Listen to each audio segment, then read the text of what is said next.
Сколько раз вы слышали, что ислам нуждается в реформе? Что в нем реформировать? Стал бы ислам добрее, допустим, без всех этих джихадов. Сразу начну с того, что у меня для вас плохая новость. Реформировать ислам невозможно. Вы можете возразить, иудаизм и христианство были реформированы, следовательно, ислам также можно реформировать. Не совсем. Смотрите, давайте попробуем вместе реформировать ислам. Брать, что хорошо, и исключать плохое. А из каких источников ты будешь выбирать, что хорошо и что плохо? Конечно же, Коран, сира и хадисы. И таким образом тебе придется реформировать также Коран, сиру и хадисы. Так давайте начнем с Корана. Что Коран говорит о самом себе? Толкование этого не знает никто, кроме Аллаха.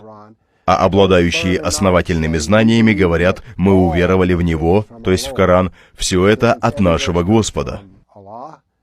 Если каждый стих не спослан от Аллаха, кто ты такой, чтобы выбирать из этих аятов?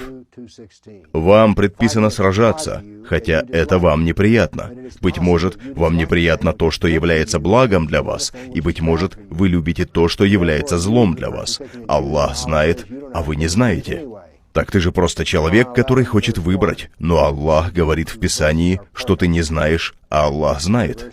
Алиф лям ра — это Писание, аяты которого ясно изложены, а затем разъяснены мудрым, ведающим.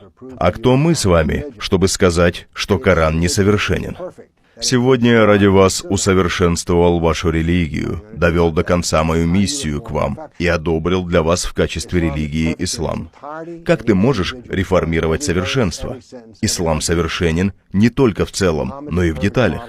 Каждый стих, каждый хадис совершенен. Мухаммад — лучший образец для подражания для всего человечества. В Коране 91 стих говорит об этом. Таким же образом совершенна и сунна. Нет плохой сунны и хорошей сунны. Это все совершенство Аллаха. Но давайте представим, что ты человек, который счел себя умнее Аллаха. И ты все же придумал идеальный план реформирования. И к кому же ты подойдешь со своим планом? Нет у мусульман таких авторитетов, кто может одобрить или отклонить твой идеальный план. Нет центрального аппарата в исламе, который принимает изменения в религии. И ты говоришь, что нужно реформировать ислам. Ты хочешь убрать, к примеру, часть про джихад. В мекканский период не было джихада. Но аяты мединского периода на 24% посвящены теме джихада. И самый главный сборник хадисов Бухари на 21% посвящен джихаду. И 2/3 жизнеописания посланника рассказывает о джихаде. Это тебе не 1 или 2 аята, это целая система. Придется менять саму концепцию. Так что вы не можете просто решить это между собой с каким-нибудь мусульманином, сказав: вот это, на мой взгляд, следует поменять. В мире 1,5 миллиарда мусульман. Кого ты спросишь, чтобы он позволил твою реформу? Тогда как брать исламские нормы напрямую от Мухаммада — это объективный подход. У нас же у всех есть среди знакомых покладистые и мягкие люди, исповедующие ислам. Они ведь исповедуют мягкий ислам. Нет, они не исповедуют ислам целиком. Они практикуют ислам мекканского периода, не мединского периода. Покладистые мусульмане не могут утверждать, что мединский ислам неправильный, а они просто не следуют его предписаниям. Но помни еще вот что. Мухаммад, его призыв к исламу продолжался в Мекке 13 лет, без джихада, и только 150 последователей. Примерно 10 человек в год.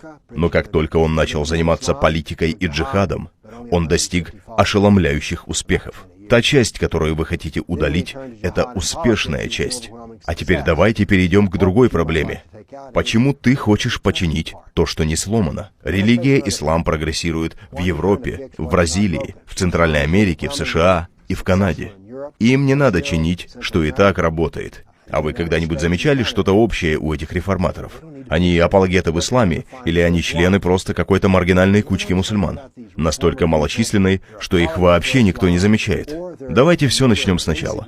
Коран идеален, сира идеальна, хадисы безупречны. Ты не можешь их реформировать. Их доктрина систематизирована, и нет никого, кто вправе одобрить хоть какие-то изменения в исламе. И если там ничего не сломано, зачем пытаться там что-то чинить? Мы перечислили все причины, по которым ты не произведешь реформу.